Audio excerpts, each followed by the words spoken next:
Buenos días. Vamos a abrir nuestra Biblia en la segunda carta de Pedro, capítulo 2.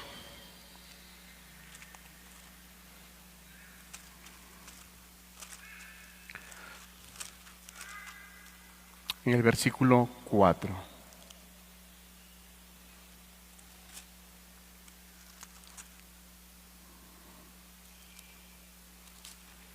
Nos ponen por favor en la pantalla.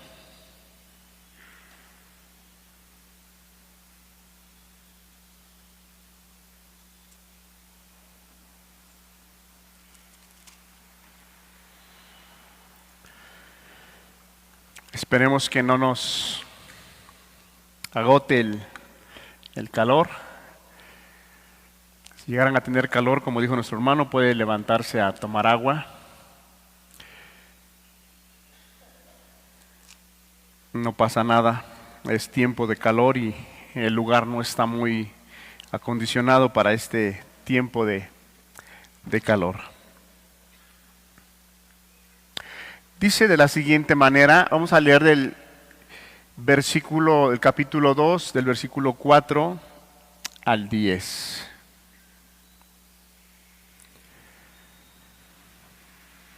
Porque si Dios no perdonó a los ángeles que pecaron, sino que arrojándolos al infierno, los entregó a prisiones de oscuridad para ser reservados al juicio.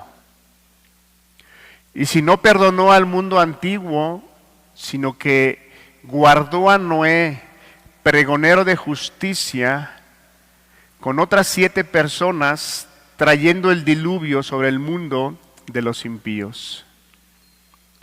Y si condenó por destrucción a las ciudades de Sodoma y de Gomorra, reduciéndolas a ceniza y poniéndolas de ejemplo a los que habían de vivir impíamente.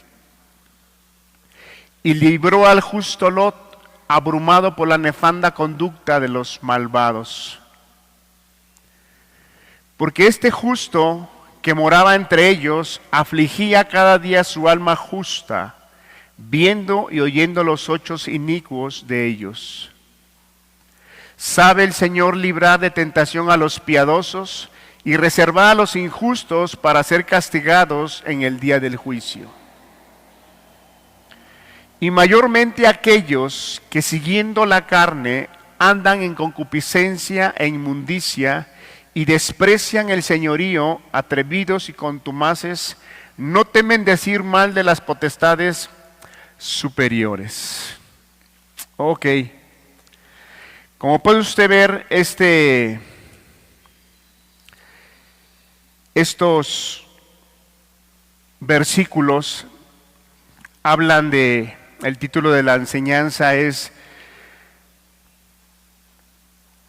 Los juicios del Señor son justos y verdaderos. Habla estos versículos, la verdad que en lo personal me da temor hablar de estos versículos, ya que de estos versículos hablan acerca del juicio de Dios, acerca del infierno, que muy pocas veces hemos compartido desde este lugar. No recuerdo la última vez que hayamos compartido acerca del infierno, acerca del juicio. Pero bueno, nos ha tocado llegar a estos versículos de la Escritura. Mi propósito, mi objetivo no es condenar a nadie. Somos hombres puestos para anunciar las buenas nuevas, no para señalar ni para condenar. Dejemos que la palabra de Dios sea la que nos hable y sea la que nos redarguya y sea la que traiga temor a nuestras vidas. Amén, hermanos. Vamos a pedirle a Dios. Padre, ¿quién es suficiente para exponer tu verdad, tu palabra, Señor? Tu palabra es limpia, es pura, es perfecta. Y hemos llegado a este punto, Señor, donde tú nos hablas acerca de tu carácter. Padre, como personas siempre buscamos la parte amorosa, la parte que tú nos cuidas, nos guardas, nos guías, nos confortas. Pero muy poco contemplamos tu justicia, muy poco miramos tu carácter, de que tú eres un Dios justo, Señor. Padre, dame de tu gracia, dame de tu espíritu para hablar como conviene, Señor. Habla a través de mi boca, Señor.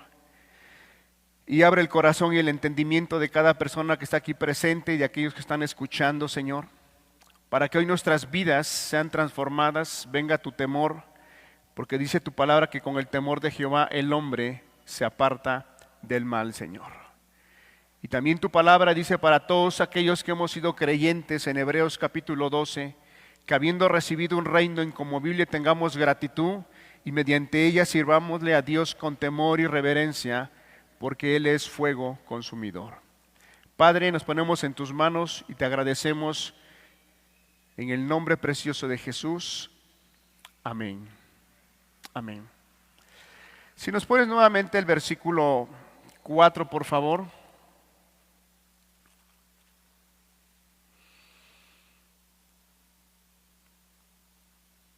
Yo quisiera, antes de entrar al tema,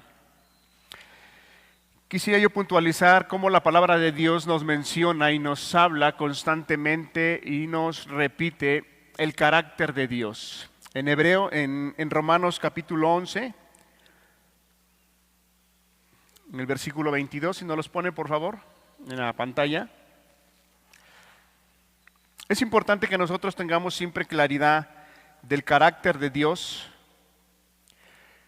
Podemos decir que lo sabemos, lo entendemos, pero a veces nuestra forma de vivir, nuestra conducta dice otra cosa, y eso no habla más que otra cosa de que desconocemos el carácter de Dios, que Él es justo, Él es verdadero, Él es amoroso, Él es misericordioso, su amor es inmenso, de tal manera que Él nos ha dado a su Hijo más precioso, a nuestro Señor Jesucristo, para que por medio de Él podamos tener vida eterna.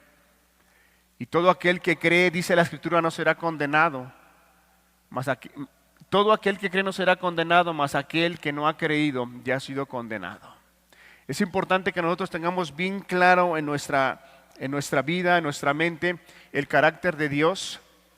Y quise sacar este versículo, así como hay varios versículos, tanto en el Antiguo Testamento como en el Nuevo Testamento, que nos habla acerca del carácter de Dios. Solamente quiero sacar dos, uno del Nuevo Testamento y uno del Antiguo Testamento, para que nosotros lo tengamos de referencia. Aquí Dios le está hablando al pueblo de Israel y les habla de esta manera por medio del apóstol Pablo. Mira pues la bondad y la severidad de Dios. Mira pues la bondad y la severidad de Dios. Dios no ha cambiado. Dios es el mismo. ¿Cuántos estamos de acuerdo? Desde el Antiguo Testamento el carácter de Dios jamás ha cambiado. Él no cambia.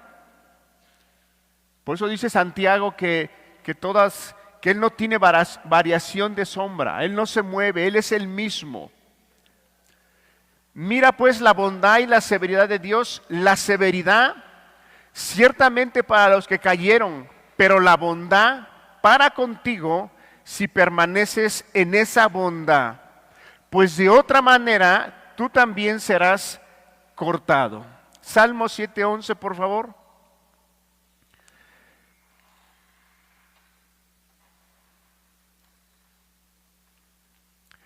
Dios es juez justo, hablando de la justicia de Dios, y Dios está airado contra el impío todos los días. Todos los días. Dos versículos, uno del Antiguo Testamento y uno del Nuevo Testamento, donde nos habla acerca del carácter de Dios. Y hay otros pasajes en el Antiguo Testamento, uno de ellos muy conocido, que conocemos y en ocasiones lo repetimos constantemente: el alma que pecare, esa morirá. Son pasajes que en el ambiente religioso los tenemos presentes, algunos sí, algunos no, pero es importante que nosotros tengamos claro en esta mañana el carácter de Dios. Él es justo y Él no va a pasar por alto las cosas que se hagan mal de cada persona. Él no va a pasar por alto. Muchas personas al día de hoy tienen un concepto diferente de lo que es Dios. Nos hemos hecho un Dios a nuestra imagen y semejanza, pensando que Dios va a pasar por alto todas las cosas que nosotros hagamos si están mal. O pensamos que jamás van a ser castigadas nuestras obras, las cosas que nosotros hagamos, y eso no es cierto. Dice la palabra: sea Dios veraz y todo hombre mentiroso. Los cielos y la tierra pasarán, pero mis palabras permanecerán para siempre, porque sus palabras son eternas. Entonces las palabras del Señor Jesús no van a pasar porque son eternas, y lo que Él dijo se va a cumplir, porque lo que Él ha hablado desde tiempos antiguos, desde la antigüedad, cuando el Señor habló, todas las cosas se han cumplido y las que faltan por cumplir se van a cumplir. Dios nos ayude en esta mañana que nosotros podamos tener entendimiento y claridad, y no tan solo entendimiento y claridad, sino que nosotros hoy podamos determinar hacia dónde vamos a ir. Si nosotros queremos heredar la vida eterna, no es que en nosotros tengamos la capacidad de decidir, eso es importante, pero hay una parte que nosotros como seres humanos tenemos de responsabilidad. Lo que Dios viene a hacer con su palabra, dice la Escritura que la fe viene por el oír y el oír la palabra de Dios. En el momento que el Señor Jesús habla a través de su palabra, a través de la predicación, Él infunde fe, de tal manera que nosotros es cuando empezamos a darnos cuenta que hay un Dios y que ese Dios tiene leyes, tiene estatutos, tiene reglas, y es como nos damos cuenta que hay un Dios y entonces empezamos a creer en ese Dios. Es la palabra la que infunde esa fe en que hay un Dios real, un Dios verdadero. Es como cuando nosotros, todos aquellos que hemos venido a la salvación de Dios y por la gracia de Dios estamos aquí presentes. Dice la palabra que nosotros estamos muertos en nuestros delitos y pecados. Nosotros por sí mismos no podemos tener un apetito hacia la vida espiritual. Estamos muertos hacia lo santo, hacia lo recto, hacia lo justo, a lo que es bueno. El hombre cuando está muerto en sus delitos y pecados no puede tener un apetito hacia las cosas espirituales, porque está muerto. Es Dios quien viene y empieza a hacer la obra en el corazón de cada persona. Entonces, bajo esa influencia de la palabra del Espíritu, entonces ya viene la otra parte de la persona que ella tiene que tomar una decisión bajo la influencia de Dios, bajo la influencia de la palabra, bajo la dirección y la enseñanza que la Escritura nos enseña. El hombre es el que tiene que tomar una decisión. Dios no obliga a nadie, Dios no le tuerce el brazo a nadie. Dice la palabra que espacioso y ancho es el camino que lleva a la perdición, y angosto y estrecho es el camino que lleva hacia la vida eterna. Muchos son llamados y pocos son escogidos. A muchos se les predica el evangelio, pero pocos atienden ante el llamado. ¿Por qué razón pocos atienden al llamado?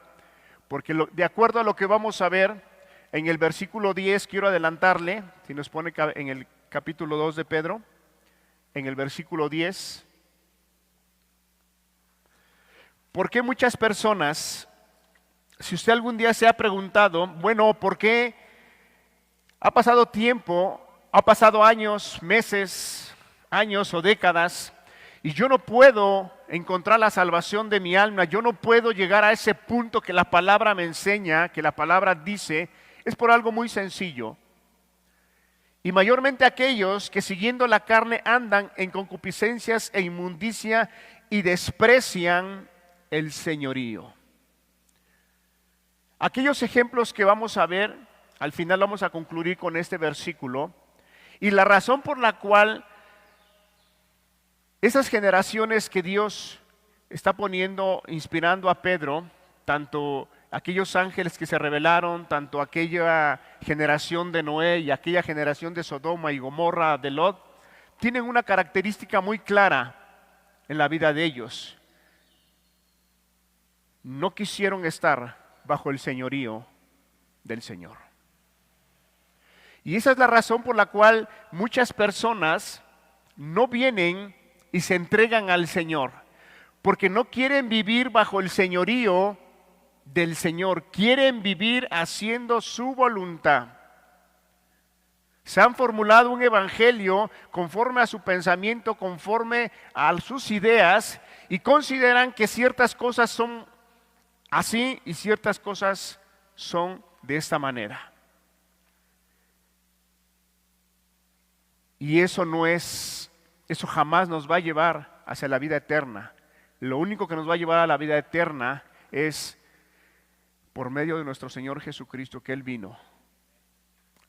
Entonces, era importante que nosotros tuviéramos claridad del carácter de Dios. Dios va a juzgar un día. Volvamos ahora sí al capítulo 4, por favor. Vamos a ir versículo por versículo. Son tres ejemplos que el apóstol Pedro nos pone. No hay purgatorio. ¿Cómo es la enseñanza del purgatorio? Muchas personas creen que cuando mueren sus familiares, después de haber partido de esta tierra, tienen la doctrina y la enseñanza de que si hacen rezos, que si oran, que si repiten y enumeran tantas deidades, creen que sus muertos algún día van a salir de las plegarias que hacen. Pero déjeme decirle que no, dice la palabra, porque está establecido que el hombre muera una vez y de ahí el juicio final. Una vez el hombre que cierra sus ojos de esta tierra, ya no hay vuelta atrás. Él ha trazado su destino, Él ha decidido a dónde va a ir. Y de verdad, yo quisiera que hoy no solamente nos fuéramos con información, sino nos fuéramos tomando una decisión en nuestras vidas. Nosotros no sabemos qué tiempo vamos a vivir. Hoy estamos sentados, escuchando.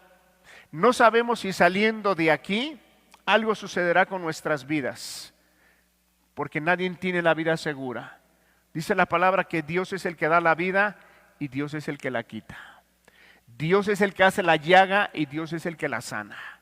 En las manos de Dios está su vida y está mi vida. En las manos de Dios está la vida de su familia, de su esposa, de sus hijos y también la mía. Dice la palabra, cuando a los discípulos, los fariseos querían reclamarles y querían confundirlos, Él les decía que no le tuvieran miedo a los hombres, porque los hombres no pueden solamente matar al cuerpo, pero la decisión de enviar al infierno o al cielo está en las manos de Dios. Vamos a leer el versículo 4. Versículo 4. Porque si Dios no perdonó a los ángeles que pecaron, sino que arrojándolos al infierno, los entregó a prisiones de oscuridad para ser reservados al juicio. Esta declaración que el apóstol Pedro hace es una declaración que Judas la confirma. Si me acompaña a Judas, por favor. Judas capítulo 1, versículo 6.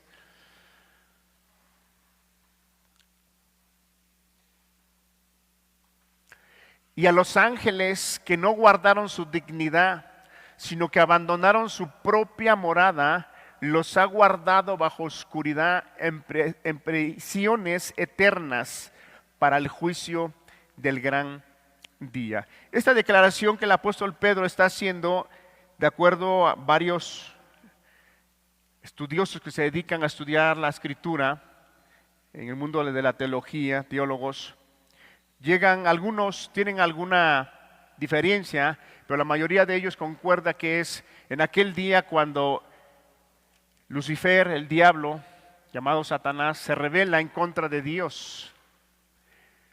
Y aquellos ángeles también deciden abandonar su morada. Y el punto de estos tres ejemplos que el apóstol Pedro está enumerando, no te habla otra cosa más que solamente la justicia de Dios que vendrá y que ha venido sobre aquellos, tanto en este ejemplo que estamos leyendo y sobre los otros dos ejemplos que veremos, que Dios no va a pasar por alto las cosas que están mal, que están incorrectas, las cosas que son pecaminosas.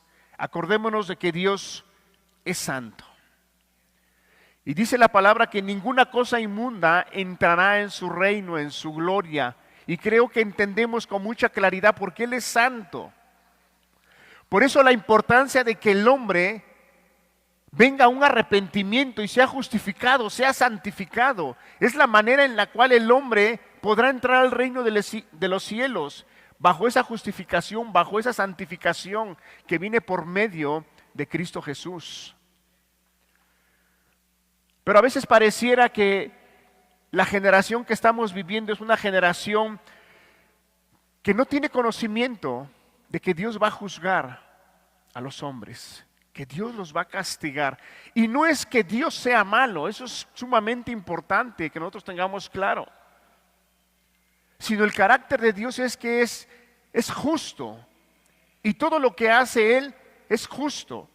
No hay maldad en Él. Él no trae nada en contra de las personas, no trae nada en contra de alguna generación o de alguna nación. El juicio que Dios traerá sobre cada persona, sobre cada familia, sobre cada nación, pueblo, es porque es justo, porque su conducta lo amerita, su conducta, su forma de vivir, de dirigirse, es justa, porque Dios, enviando a su Hijo amado a dar la vida por todos y cada uno de nosotros y así a no tender al llamado, es justo que cada uno de aquellas personas sean sancionadas de una manera como la palabra lo enseña. En este ejemplo no quiero ahondar mucho por cuanto creo que así como hay varias personas que se dedican a estudiar la palabra de Dios y no llegan a un punto, lo importante es que nosotros podamos mirar en este punto que el apóstol Pedro nos pone, es cómo Dios viene a juzgar y juzga las acciones, tanto de, en este caso que habla de ángeles, seres espirituales. Eso nos da un poco de entendimiento al saber que Dios juzga lo espiritual y juzga lo terrenal. Vayamos al siguiente versículo, por favor.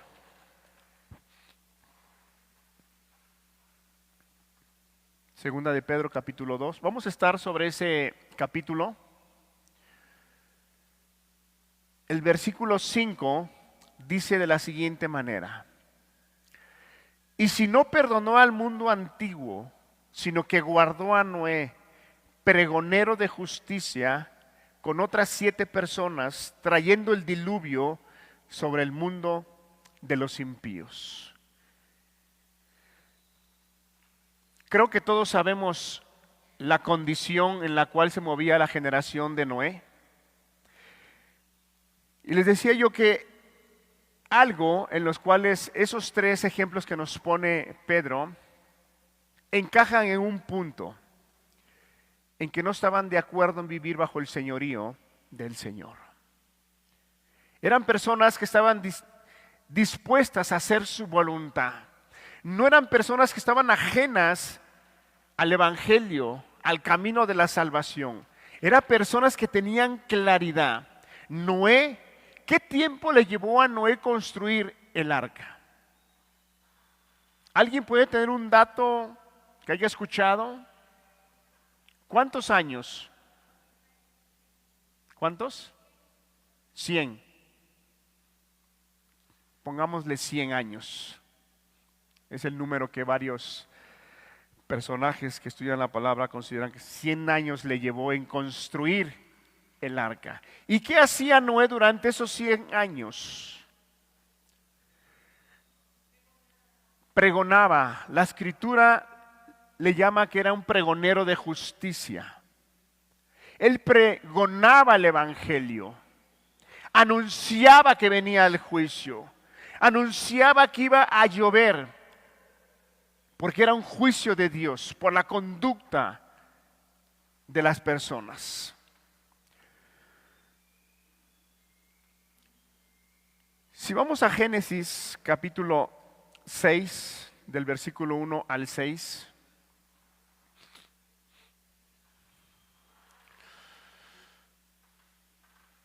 Aconteció que cuando comenzaron los hombres a multiplicarse sobre la faz de la tierra y le nacieron hijas, que viendo los hijos de Dios que las hijas de los hombres eran hermosas, tomaron para sí mujeres, escogiendo entre todas.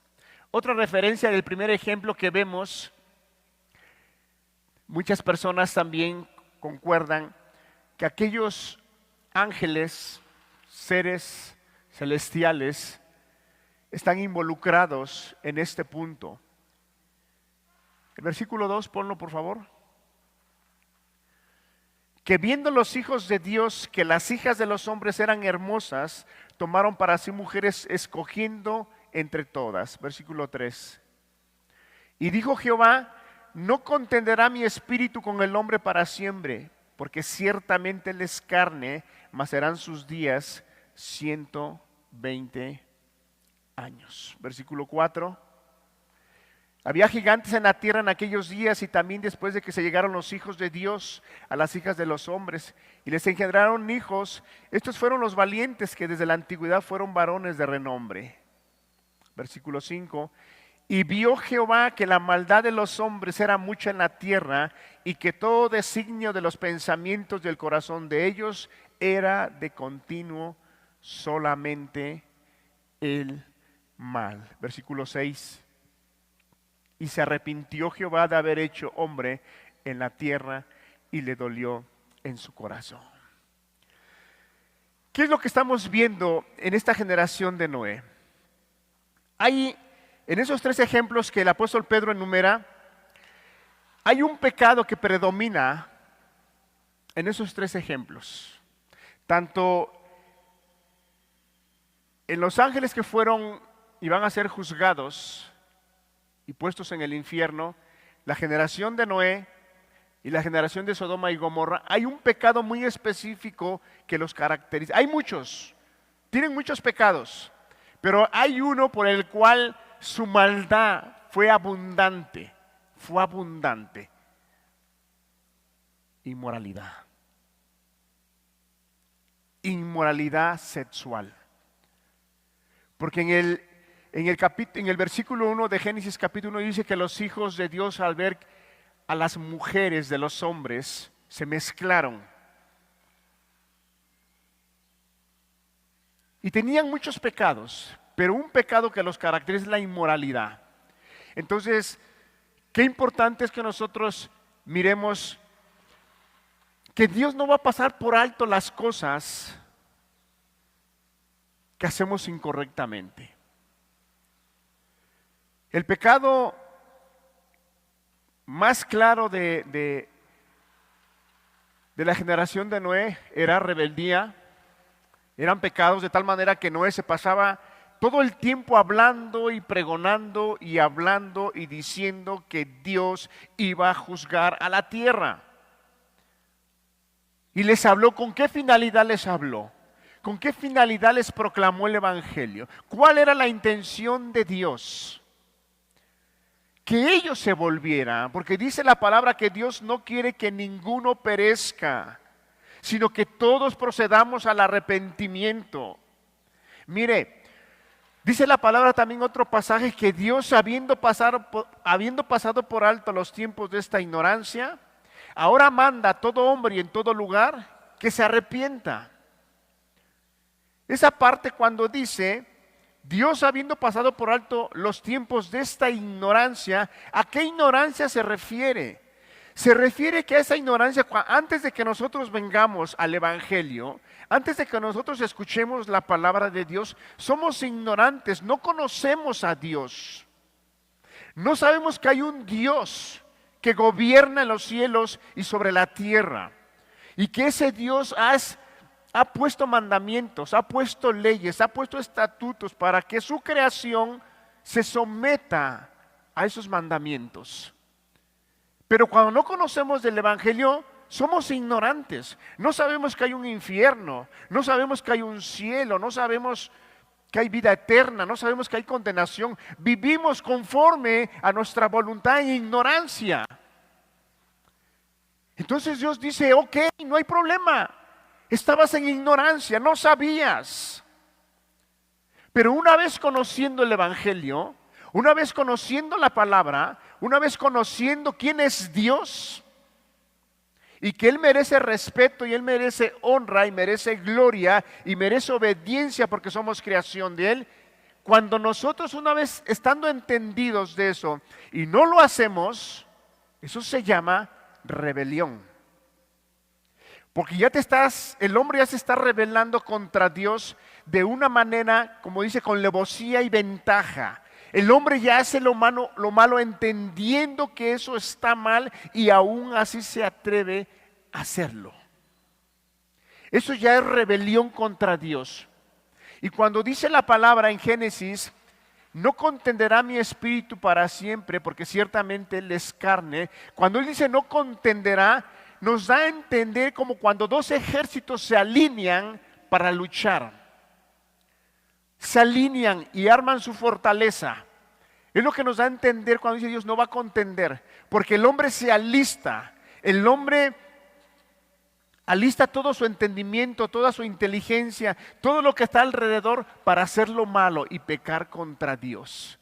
Porque en el versículo 10 de segunda de Pedro dice que no tan solo no querían vivir bajo el señorío del Señor, sino que dice desprecian el señorío. Una cosa es que nosotros no querramos saber de Dios. Una cosa es que nosotros o el ser humano no quiera saber de Dios, pero otra cosa es cuando nos oponemos a las cosas de Dios.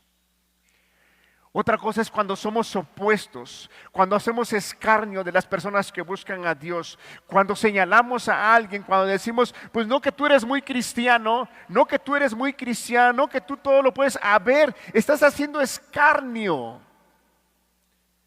Ya estás en contra de Dios. Y yo quiero decirle que de acuerdo a la palabra de Dios, en la palabra de Dios no hay que estemos neutrales. ¿Qué es ser neutral? Que ni estoy del lado de Dios, ni estoy del lado del mundo. Eso es ser neutral, no. De acuerdo a la palabra de Dios, en Apocalipsis dice, o somos fríos o somos calientes. El que no es conmigo, contra mí es. El que no recoge, desparrama. Eso es muy importante que nosotros tengamos esa claridad.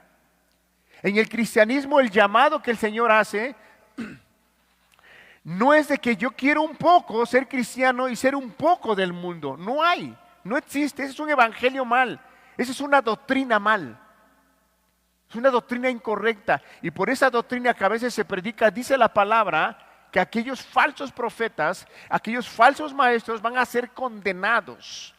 Porque esos pasajes que estamos viendo, viene hablando de los falsos profetas. Viene hablando acerca de los falsos maestros.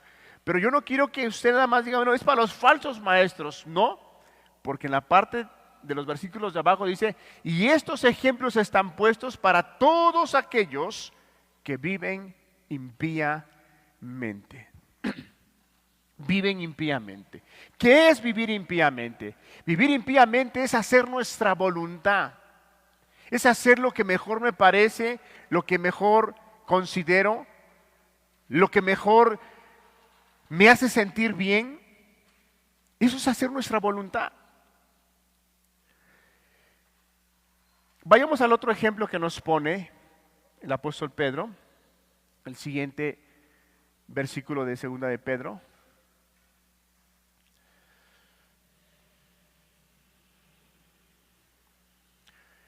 Y si condenó por destrucción a las ciudades de Sodoma y de Gomorra, reduciéndolas a ceniza y poniéndolas de ejemplo a los que habían de vivir impíamente. 3 ejemplos que el apóstol Pedro nos cita y cómo es que Dios juzgó esas 2 generaciones. Cuando Noé estaba construyendo el arca, todos se reían. Todos le decían, estás loco. Todos le decían, no es cierto lo que tú dices. Jamás ha llovido, porque nunca había llovido en aquel entonces. Y Noé decía, es que va a venir un diluvio, es que va a caer agua. Y toda la tierra se va a destruir. No va a haber salvación, solamente aquellos que entren en la arca. Y todos lo consideraban loco. No le creían a las palabras que Noé proclamaba. Y él hablaba y hablaba y hablaba. Dice la palabra que en aquel día, cuando el arca fue cerrada, ¿quién la cerró? Dios. Ni siquiera fue Noé, fue Dios quien cerró el arca. Imagínese solamente, vamos a usar un poquito nuestra imaginación, no saliéndonos de lo que la Biblia nos enseña. Pero imagínese que el arca es cerrada, empieza a llover, las personas en el primer día quizá dijeron no va a pasar nada, pero conforme fue subiendo el agua, ¿qué empezaron a hacer? A ver, ¿qué pasó ahora en esta temporada que ha estado lloviendo fuerte? Un ejemplo muy sencillo. ¿Qué pasó aquí en la colonia de Colosio, la del Valle? ¿Alguien se enteró que se cayeron bardas? ¿Alguien se enteró que el agua se les metió a las casas de algunos fraccionamientos? Y fue una lluvia muy ligera. Imagínate la lluvia que Dios trajo en aquel entonces. El arca cerrada y los hombres queriendo entrar al arca. Pero ¿qué crees? Ya no pudieron. Ya no pudieron. Aunque quisieron. Aunque después al ver el juicio de Dios, a ver cómo Dios estaba castigando esa generación, quizá quisieron entrar. Y quizá le decían, Noé, ábrenos la puerta. Pero Noé no tenía la capacidad para abrirla. Porque quien abre puertas y cierra puertas es Dios. El otro ejemplo de Sodoma y Gomorra, si nos ayudas a poner por favor en Génesis capítulo 19.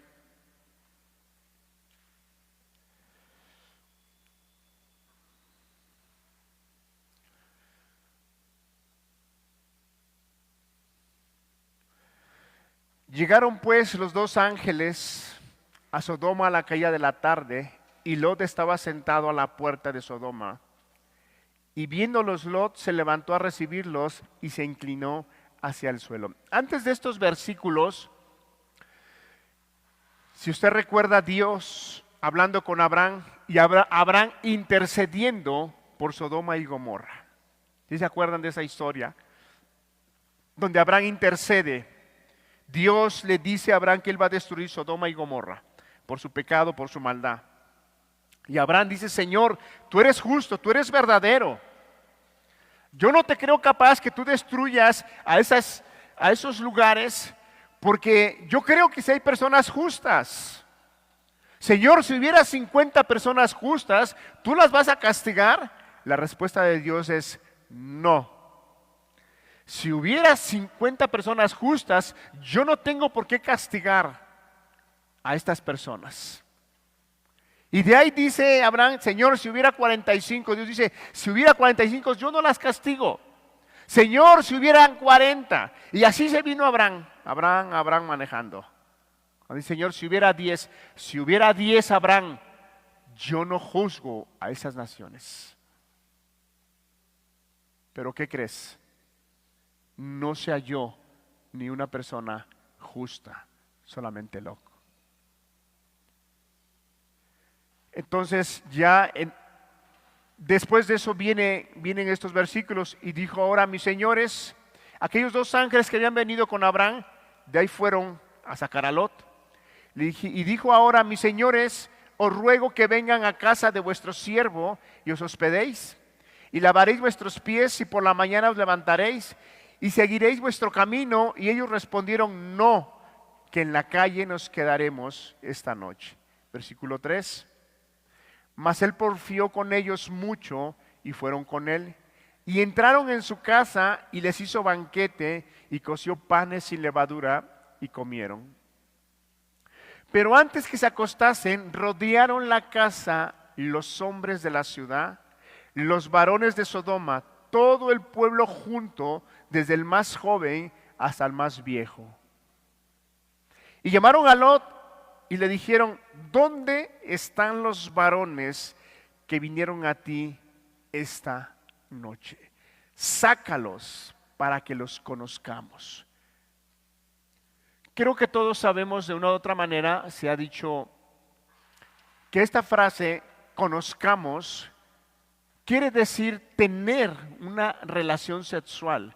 Entonces, es impresionante cómo dice que toda aquella ciudad, desde el más joven hasta el más grande, rodearon aquella casa y llamaron a Lot y le dijeron: ¿dónde están los varones que vinieron a ti esta noche? Sácalos para que los conozcamos. Sácalos para que tengamos relaciones con ellos. Se estaban metiendo ya con lo celestial, con lo santo, con lo puro, con lo que es de Dios. El pecado de inmoralidad. Había muchos pecados que ellos tenían, pero la Biblia enfatiza mucho en la inmoralidad de aquellos 3 ejemplos que Pedro pone. Sigamos leyendo. Entonces Lot salió a ellos a la puerta y cerró la puerta tras sí. Y dijo: os ruego, hermanos míos, que no hagáis tal maldad. He aquí, ahora yo tengo 2 hijas que no han conocido varón. Os las sacaré fuera y haced de ellas como bien os pareciere. Solamente que a estos varones no hagáis nada, pues que vinieron a la sombra de mi tejado. Hermanos, qué manera. Definitivamente la acción que Lot está tomando ahí, ofreciendo a sus hijas, está incorrecta. No estuvo bien la forma en la cual él procedió. Pero el punto principal es que él a toda costa estaba queriendo proteger a esos 2 varones que eran ángeles. Versículo 9. Y ellos respondieron: quita allá. Y añadieron: ¿vino este extraño para habitar entre nosotros y habrá de erigirse en juez? Ahora te haremos más mal que a ellos.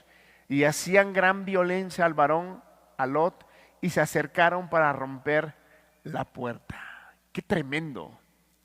¡Qué grado de maldad! ¡Qué grado de oscuridad!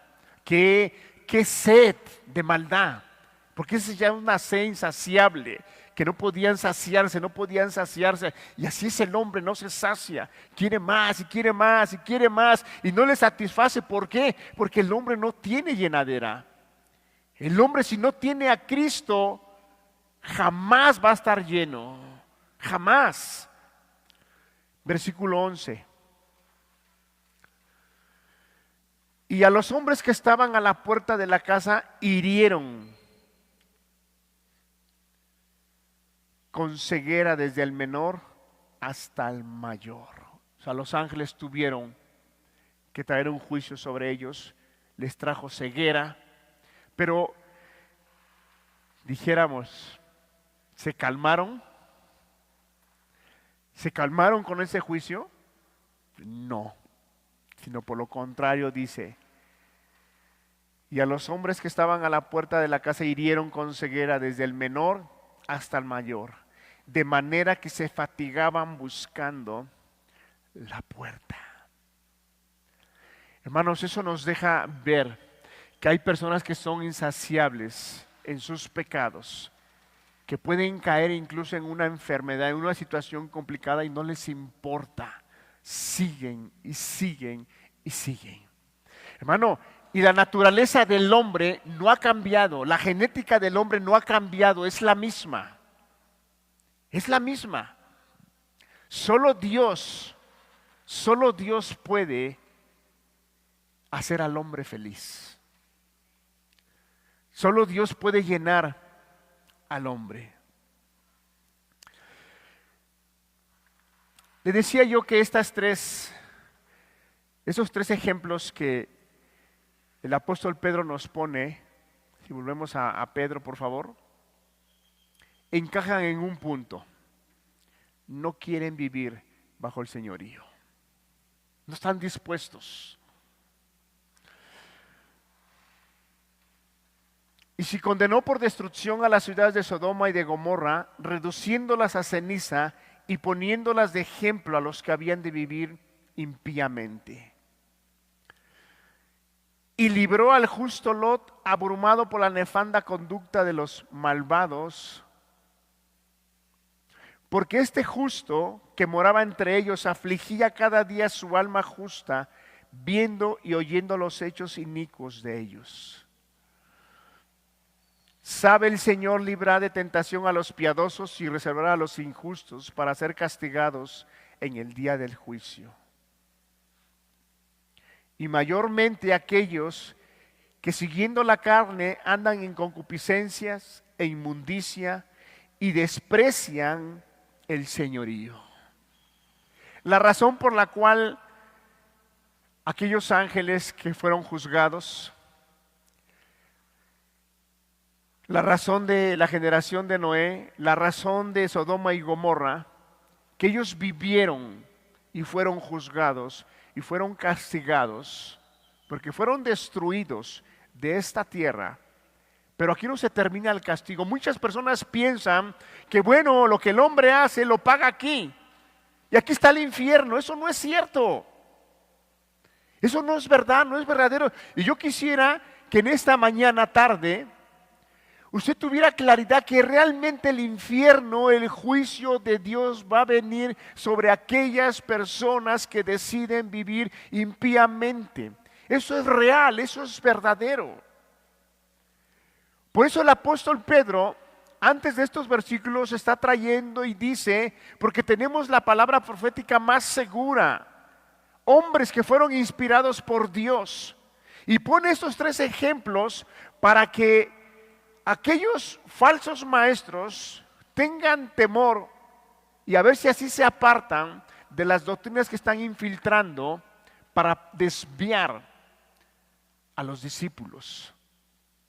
Y ahí dice que fueron, cuando habla de los ángeles que fueron enviados al infierno, cuando habla de Noé que fueron destruidos, que vino el diluvio, cuando habla de Sodoma y Gomorra que fueron destruidos con fuego, eso fue real, eso fue verdadero. No es una fantasía, no es un cuento de Adams. Eso es real. Esos acontecimientos fueron reales, fueron verdaderos. Y si esos acontecimientos fueron reales, fueron verdaderos, entonces Dios también nos va a juzgar a nosotros. Dios va a juzgar el pecado. Y hay solamente dos lugares en los cuales nosotros despertaremos algún día. Si nosotros atendemos al llamado de Dios, si nosotros decidimos vivir bajo el señorío del Señor, el Señor nos llevará hacia una vida eterna. Pero si nosotros decidimos despreciar el señorío del Señor, despertaremos en una condenación eterna. Le decía yo hace un rato que no es en la vida cristiana que Dios nos hace el llamado. No es una vida que podemos mantenernos neutrales. Dice en Mateo capítulo 12, versículo 30, el que no es conmigo contra mí es, y el que conmigo no recoge, desparrama. O estamos con Dios o estamos en contra de Dios. O somos amigos de Dios o somos enemigos de Dios. Es como la palabra de Dios nos dice que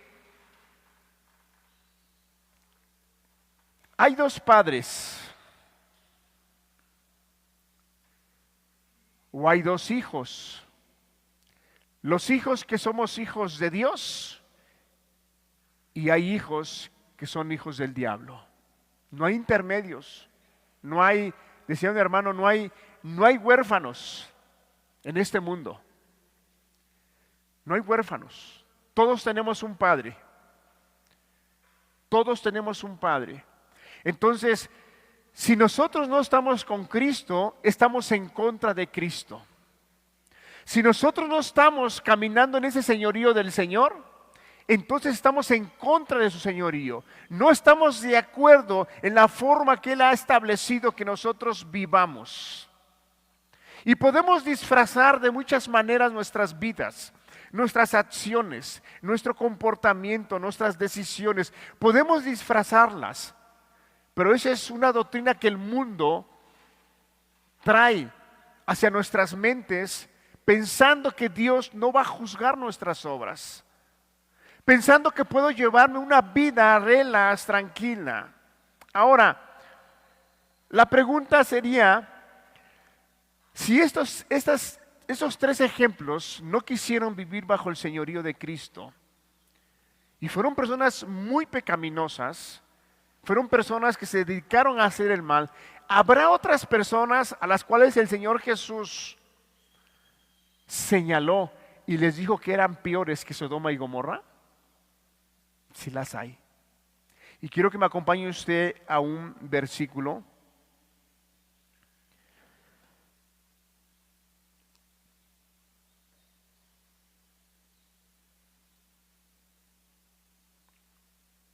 Aquí en Mateo capítulo 11, versículo 22 y 24.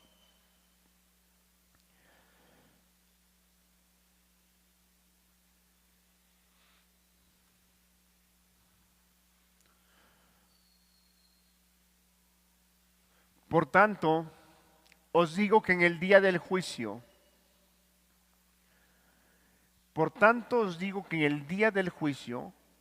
Sodoma y Gomorra fueron juzgados aquí en la tierra, pero aún les falta ser juzgados más. Por tanto os digo que en el día del juicio será más tolerable el castigo para Tiro y para Sidón que para vosotros.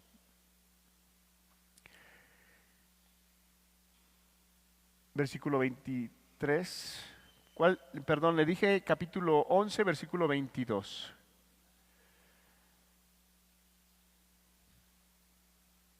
Por tanto os digo que en el día del juicio será más tolerable el castigo para Tiro y para Sidón que para vosotras. Versículo 23. Y tú, Capernaum, que eres levantada hasta el cielo, hasta el Hades serás abatida. Porque si en Sodoma se hubieran hecho los milagros que han sido hechos en ti, habría permanecido hasta el día de hoy. Imagínese, ahí está bien. Por tanto os digo que en el día del juicio será más tolerable el castigo para la tierra de Sodoma que para ti. ¿Hay personas que incurren en pecados más grandes que Sodoma y Gomorra? Sí. El Señor Jesús dice que el castigo va a ser más tolerante para Sodoma y Gomorra que para aquella generación. ¿Cómo era esa generación? En esa generación no se le caracteriza que el pecado de inmoralidad, el pecado que se le señala o el pecado que abundaba en ellos era un pecado de religiosidad. Un pecado que conocían que viendo al Mesías, viendo a Jesús, haciendo milagros, haciendo señales, haciendo prodigios, hablando el evangelio, viendo conversiones, viendo cómo Dios restauraba a personas, a familias completas, viendo cómo Dios sanaba, y esas personas no le daban crédito al evangelio. Eran personas que no le daban crédito al evangelio, no le creían al Señor Jesús. Y muchos podemos pensar y decir, bueno, pero fue esa generación. Yo le pregunto, al día de hoy, ¿el conocimiento que usted tiene, que ha recibido a través de la palabra de Dios, ha sido suficiente para que usted se vuelva a Dios? ¿Para que usted le crea a Dios y se vuelva a Él? ¿Qué ha visto usted? ¿Qué testimonio puede usted tener? En medio de nosotros, si usted conoce personas, usted es una de las personas que no ha vuelto su corazón a Dios y no ha querido arrepentirse y no ha querido volverse a Dios, usted ha visto, y a lo mejor tiene conocidos acá de este grupo, de esta iglesia o de otro lugar, que usted ha tenido el testimonio de ver cómo Dios ha obrado en la vida de ella o de él o de ellos. Y al ver usted cómo esa persona era una persona muy pecadora, que vivía en una miseria, que era capaz de hacer muchas maldades y que al día de hoy Dios la ha regenerado, la ha perdonado, la ha transformado. Y usted es testigo de esa obra que Cristo ha hecho en la vida de esa persona, y ni aún así usted se vuelve a Dios. ¿Cómo va usted a ser juzgado el día que usted parta? De verdad, el infierno es real, es verdadero. Es real, es verdadero, no es una fantasía. Quitémonos el engaño de nuestra mente, que no va a pasar nada. Dios nos va a juzgar a todos.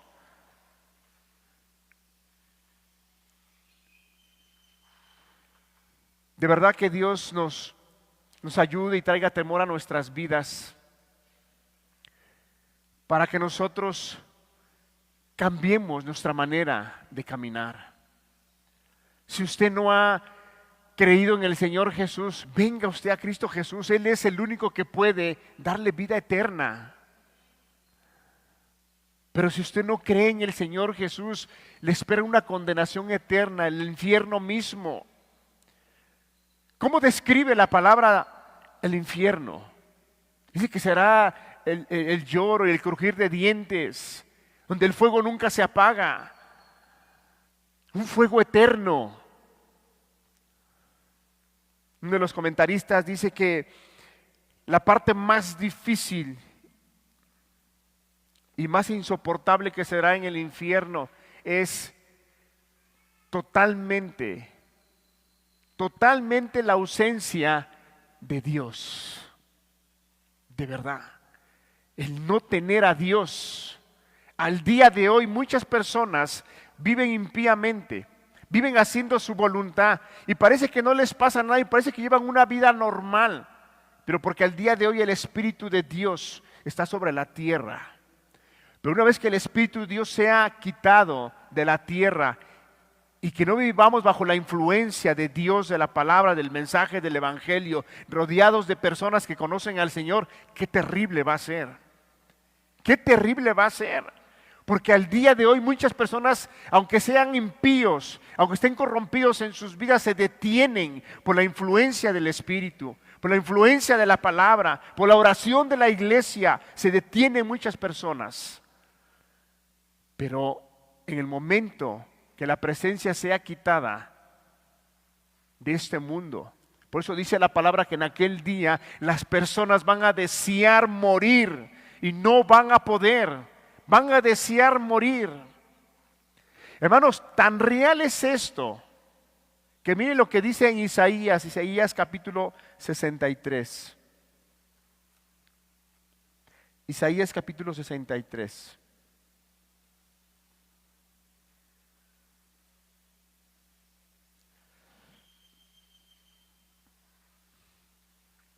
Está hablando cuando el Señor Jesús venga y juzgue a la tierra y a sus moradores. ¿Quién es este que viene de Edom, de Borra, con vestidos rojos? Este hermoso en su vestido, que marcha en la grandeza de su poder. Yo, el que hablo en justicia, grande para salvar. Siguiente versículo. Viene una pregunta. ¿Por qué rojo tu vestido y tus ropas como el de que ha pisado el lagar? Versículo 3. He pisado yo solo el lagar, y de los pueblos nadie había conmigo. Los pisé con mi ira y los hollé con mi furor. Y su sangre salpicó mis vestidos y manché todas mis ropas. Versículo 4. Porque el día de la venganza está en mi corazón y el año de mis redimidos ha llegado. Esa es la descripción de cómo vendrá el Mesías. Quizá todos tenemos un panorama de Jesús, Cuando vino y proclamó el Evangelio, el Señor muy compasivo, muy misericordioso, muy paciente, sanando, curando, hablando, liberando, soportando. El Cordero de Dios que quita el pecado del mundo. Y fue a la cruz y terminó su obra. ¿Sabe usted por qué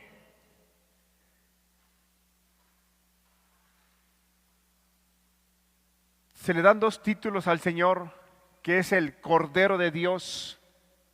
Pero hay otro título que se le da, el León de la tribu de Judá. Hermanos, cuando vino el Señor Jesús a la tierra, vino como un cordero. Pero cuando Él resucitó, resucitó como el león de la tribu de Judá. Con poder, con autoridad. Y Él vendrá. Y no vendrá como vino la primera vez. Él vendrá y juzgará, como dice ahí Isaías. De tal manera que Él va a pisar a todas las naciones, a todos los hombres, y le preguntarán: ¿por qué tienes tus vestidos manchados de rojo? Y dice: porque he pisado el lagar, he pisado a todos los hombres que viven impíamente. Y nadie me ayudó, yo lo he hecho con mi ira, porque la ira está en mi corazón. El día que ese día vendrá, está en el corazón de Dios, porque el día de la venganza está en mi corazón y el año de mis redimidos ha llegado. Tres ejemplos que el apóstol Pedro nos pone y la razón por la cual fueron juzgados fue porque no quisieron vivir bajo el señorío del Señor. Despreciaron. Fueron hombres que no les importaron los mandamientos, la instrucción, el consejo de Dios, y fueron juzgados. Yo le pregunto a usted, ¿usted está viviendo bajo el señorío del Señor? ¿Vive bajo el señorío del Señor? ¿Qué es vivir bajo el señorío del Señor? Y con eso termino. Dos ejemplos rápidos sacamos. En Génesis capítulo 22, versículo 5. Vivir bajo el señorío del Señor es vivir bajo obediencia. Bajo obediencia al Señor. Génesis capítulo 22, versículo 5. Cuando a Abraham se le pide que sacrifique a Isaac, entonces dijo Abraham a sus siervos: esperad aquí con el asno, y yo y el muchacho iremos hasta allí y adoraremos y volveremos a vosotros. Vivir bajo el señorío del Señor es obediencia, es obedecer al Señor. Adorar a Dios, es cierto, es un rato adoramos a Dios, alabamos a Dios, pero no tan solo esto es alabar y adorar a Dios es obediencia. Si yo digo que adoro a Dios, tengo que mostrarlo a través de mi obediencia. No tan solo en un domingo que vengo y alzo mis manos y alabo y adoro y oro y lloro, pero salgo de acá y mi conducta es la misma o es peor. La adoración a Dios tiene que ver con obediencia a Dios. Si nosotros queremos vivir bajo el señorío de Dios, o cómo nosotros podemos darnos cuenta si estamos viviendo bajo el señorío de Dios, es que si nosotros estamos siendo obedientes. Si estamos siendo obedientes. Si nosotros queremos vivir bajo el señorío de Dios, tenemos que estar amándolo, sirviéndole. Cuando le preguntaron al Señor Jesús cuál es el primer y gran mandamiento: amarás al Señor tu Dios con toda tu mente, con toda tu alma, con toda tu fuerza. Eso es vivir bajo el señorío de Dios. Hacer su voluntad. El decir: yo ya no me mando, yo ya no decido. El pecado está a la puerta. El mundo me ofrece rebelarme contra mi Señor. Porque es lo que hace el mundo, te ofrece que te rebeles. Pero el Espíritu de Dios que ha sido puesto en el creyente lo va a guiar a toda verdad. A toda verdad. Y así podrá terminar esa carrera. Y terminará y despertará con su Señor para una eternidad. Pero aquellas personas que deciden vivir impíamente, incluso el apóstol Pedro está diciendo que esos 3 ejemplos que fueron dejados y están plasmados en la palabra de Dios, es para que vean que el juicio de Dios es real y es verdadero, y que ese juicio vendrá para todos aquellos que viven impíamente. ¿Qué es vivir impíamente? Vivir impíamente es andar fornicando. Vivir impíamente es andar adulterando, andar robando, andar haciendo toda clase de pecado que nos dice la palabra de Dios. ¿Qué dice un pasaje, hermanos, que dice que yo le digo que el Señor Jesús dice que el que no es conmigo, contra mí es, y el que no recoge desparrama?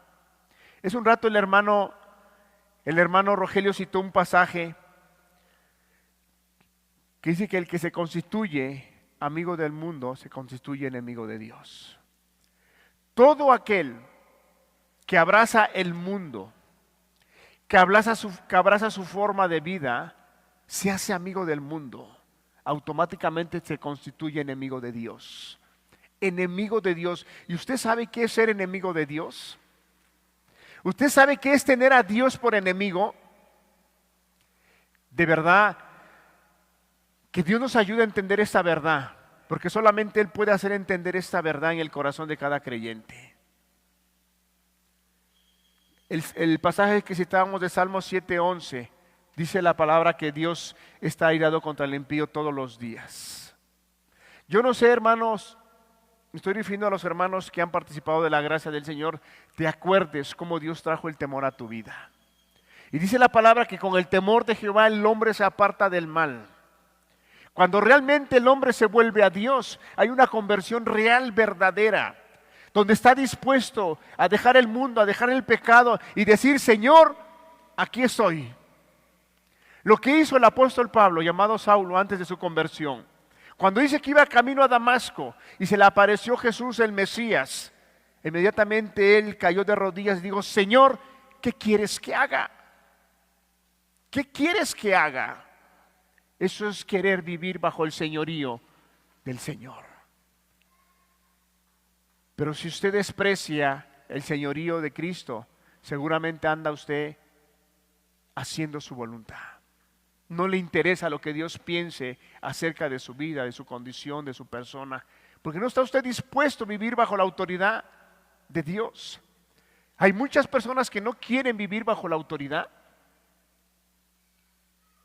Aquellos ángeles que fueron puestos como ejemplos, aquella generación de Noé, aquella generación de Sodoma y Gomorra, no estaban dispuestos a vivir bajo una autoridad. No querían rendirles cuentas a nadie, ellos querían hacer su voluntad.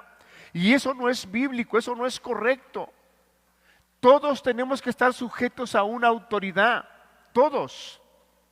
¿Cuántos se acuerdan del evento que pasó cuando Pablo tuvo que subir a Jerusalén a darle cuentas a los apóstoles? Porque había una situación ahí que no se podía arreglar. Y Pablo estaba capacitado. Pablo podía darle solución a ese problema, pero él sabía que tenía que estar sujeto a una autoridad. Subió a los apóstoles y ahí se decidió el asunto.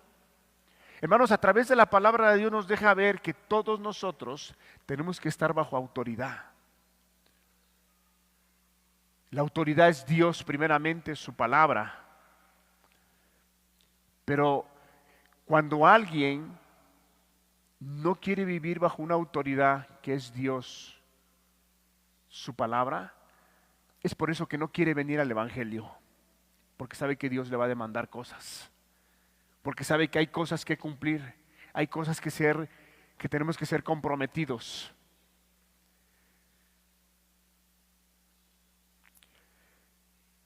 ¿Cuántos de nosotros estamos dispuestos a querer vivir bajo el señorío de Cristo?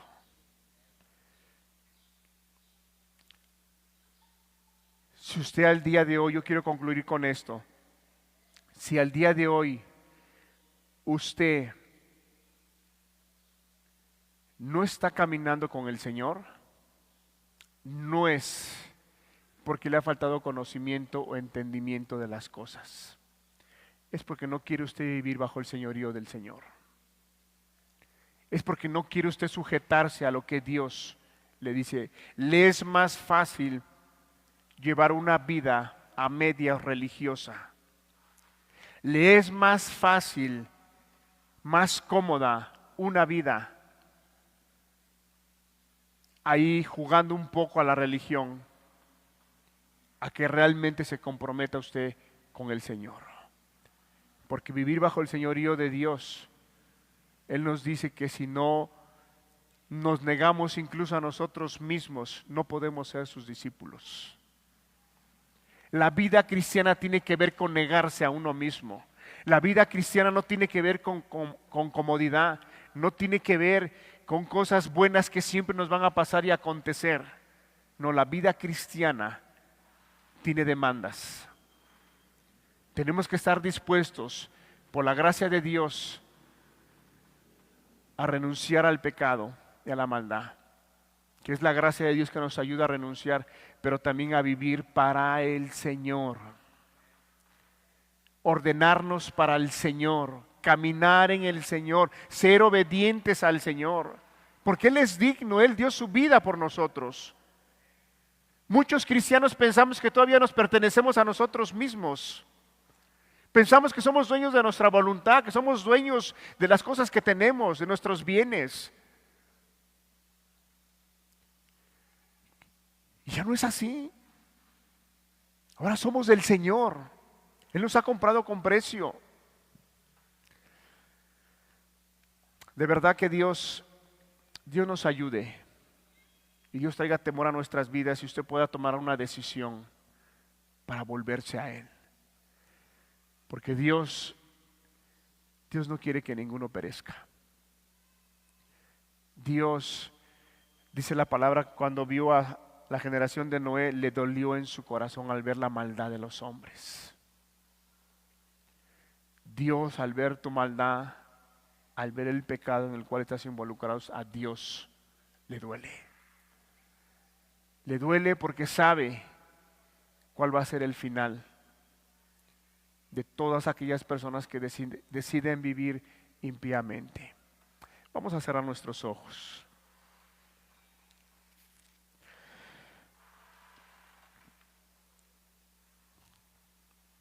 ¿Cuánto necesitamos de verdad que ese temor de Dios venga a nuestras vidas? El deseo de Dios es que no perezcas. El deseo de Dios es que seas participante de la vida eterna. El deseo de Dios es que un día despiertes y puedas contemplar al Señor Jesús en toda su gloria. Es el deseo de Dios.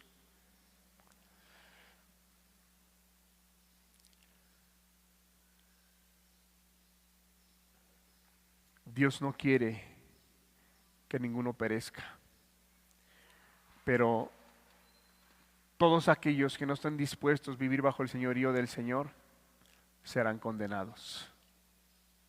Y eso es tan real, eso es verdadero.